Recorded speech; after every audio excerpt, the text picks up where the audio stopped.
o coração. Não tarda. Bravo, Bezerra! Bravíssimo!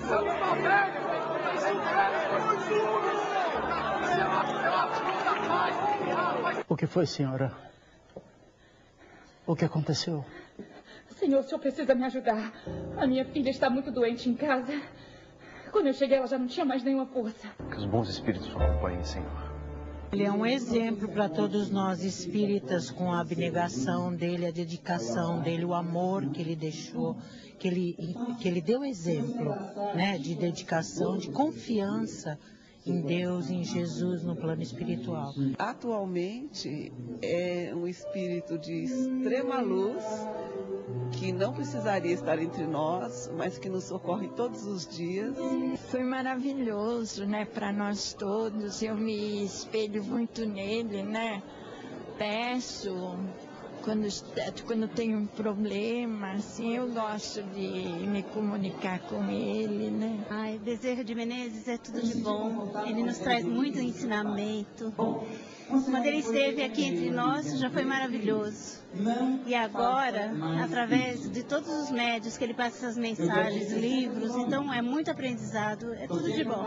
Eu fico assim maravilhada quando eu tenho uma oportunidade de ouvir alguém falar de Bezerra de Menezes, sua biografia.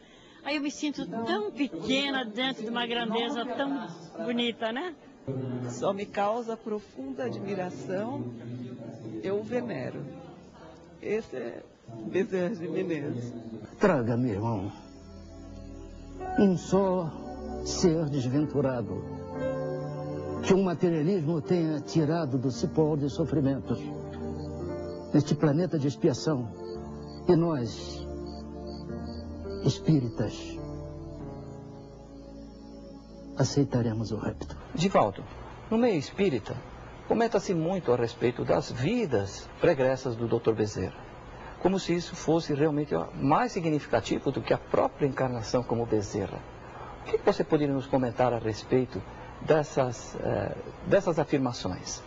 É que para atingir-se uma posição espiritual desse nível, o espírito passa por diferentes estágios da evolução. Estamos informados, aliás, à época, pelo próprio venerando Francisco Cândido Xavier, que o Dr. Bezerra de Menezes, já no século II, consoante a narrativa do Espírito Emmanuel, em uma obra comovedora da história do cristianismo, que se intitula Ave Cristo, ele teria sido uma personagem de alto coturno, que teria dado a sua vida de apóstolo do bem por amor a Jesus. Mas para nós isso não é importante, porque muitas vezes podemos chegar ao ridículo com essas opiniões que são apresentadas por pessoas mal informadas, ou indivíduos entusiasmados em delírios, que sempre advogam para si posturas relevantes de terem sido príncipes, artistas, reis, quando exercemos naturalmente também as funções modestas, nas quais atingimos um alto nível de evolução. Mas até onde posso avaliar e ter conhecimento, ele sempre esteve a serviço do bem, desde aquela época narrada pelo Espírito Emmanuel, através da inconfundível e legítima mediunidade do apóstolo Francisco Cândido Xavier. E como é estar em contato com um espírito tão nobre como Bezerra de Menezes? Você o vê? E como é assim quando ele chega? Normalmente, quando o Dr. Bezerra de Menezes se acerca, pelo menos de mim, há antes uma aura. Esta aura que os técnicos diziam no passado ser aquela aura epiléptica que precedia a convulsão. Nos médiuns, essa aura, essa energia, precede sempre o momento do contato com as entidades espirituais de alta nobreza. Quando o Dr. Bezerra, por exemplo, se me apresenta e eu tenho ocasião de vê-lo, é o mesmo venerando apóstolo gentil, suave, meigo, que a mim me proporciona uma grande paz de espírito.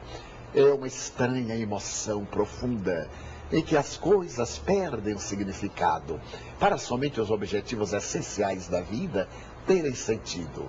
E quando uma que outra vez ele me honra em comunicação gráfica ou verbal, eu tenho a sensação de um ascensor que desce e perco a consciência, para voltar logo depois, um tanto fora da realidade objetiva que recupero entre 1 a 3 minutos. Posso dizer que, no meu caso, é uma benção que eu reconheço não merecer. Divaldo, há também uma outra curiosidade. Comenta-se muito no meio espírita, ou mesmo outras religiões, que aparecem comunicações do Dr. Bezerra em vários locais, inclusive às vezes até simultaneamente. Isto é possível? Sim, é possível. Do ponto de vista espírita, é possível. Nós conhecemos a ubiquidade de Jesus e certamente de outras entidades venerandas, aquela possibilidade de estar simultaneamente em diversos lugares. No entanto, o espírito do nível do Dr. Bezerra de Menezes, que hoje é um dos mentores da América Latina, não apenas no Brasil, há uma equipe de apóstolos que assessoram essas entidades venerandas e que têm permissão de falar em seu nome. Para dar uma ideia um tanto tosca, é como se eles ficassem no centro de comando eletrônico ou de televisão e ali pudessem comunicar-se simultaneamente com vários setores que estivessem em perfeita sintonia de onda mental, no caso, com aquele centro de comunicações. Outras vezes, são essas entidades que respondem pelos apelos que são dirigidos ao Dr. Bezerra de Menezes, como a outras entidades também do mesmo nível, e comunicam-se. Vale a pena, no entanto, que mantenhamos um certo grau de respeito e de dignidade, para não vulgarizar, para não trazer, em nome do Dr. Bezerra de Menezes, mensagens de significado muito vulgar, que não tem um sentido profundo, que não está revestida da seriedade que um espírito de tal nível nos impõe. Mesmo falando simples, como Jesus, o seu conteúdo é profundo. E qual o trabalho que ele desenvolve hoje no mundo espiritual?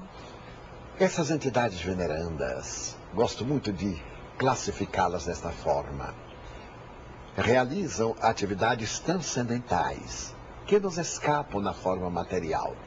Mas, digamos, ele administra uma equipe de espíritos que se dedicam ao socorro aos necessitados do corpo, da emoção e do espírito, que trabalham diretamente na tarefa da desobsessão, procurando iluminar as entidades obsessoras e despertar a consciência das pseudovítimas. Pseudovítimas, porque aqueles que hoje sofrem são os algozes de ontem, e esses que foram as vítimas, pela intolerância, tornaram-se seus algozes. Oportunamente, em uma prece que ele fez através de mim, e que eu li posteriormente publicada pela revista Reformador, órgão oficial da Federação Espírita Brasileira, ele apresentava um ângulo que eu nunca tinha pensado. Ao fazer a sua peroração a Jesus, ele dizia: Senhor, eu não te peço apenas pelos que choram, mas principalmente por aqueles que provocam as lágrimas. Quero pedir-te hoje não pelas vítimas, mas pelos seus perseguidores. Desejo rogar-te a comiseração, não somente para os que sofrem, mas para aqueles que causam sofrimentos. A tarefa do Dr. Bezerra, à semelhança de outros espíritos missionários desse quilate, é de administrar o destino da terra, daquilo que diz respeito à nacionalidade brasileira, e num sentido um pouco mais de dilatação, ao continente sul, centro e norte-americano, porque onde existe um espírita brasileiro, naturalmente o pensamento é dirigido a Jesus, a Kardec e a Bezerra de Menezes, como hoje ocorre também na Europa, na Ásia e na África. Entretanto, com um sentimento de maior proximidade entre nós, os americanos, os hispanos, aqueles de língua portuguesa também. O trabalho dele é transcendental, muito difícil de sintetizar em algumas palavras, porque é o da liderança do amor, como Jesus. Muito obrigada, Divaldo, pela sua presença. De nada, Cláudia.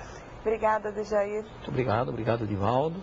E obrigado a você mais uma vez pela preferência da sua audiência e também do seu carinho para com todos. O programa Transição, a visão espírita para um novo tempo, fica por aqui. Na próxima edição tem muito mais para você. Até lá. Até lá.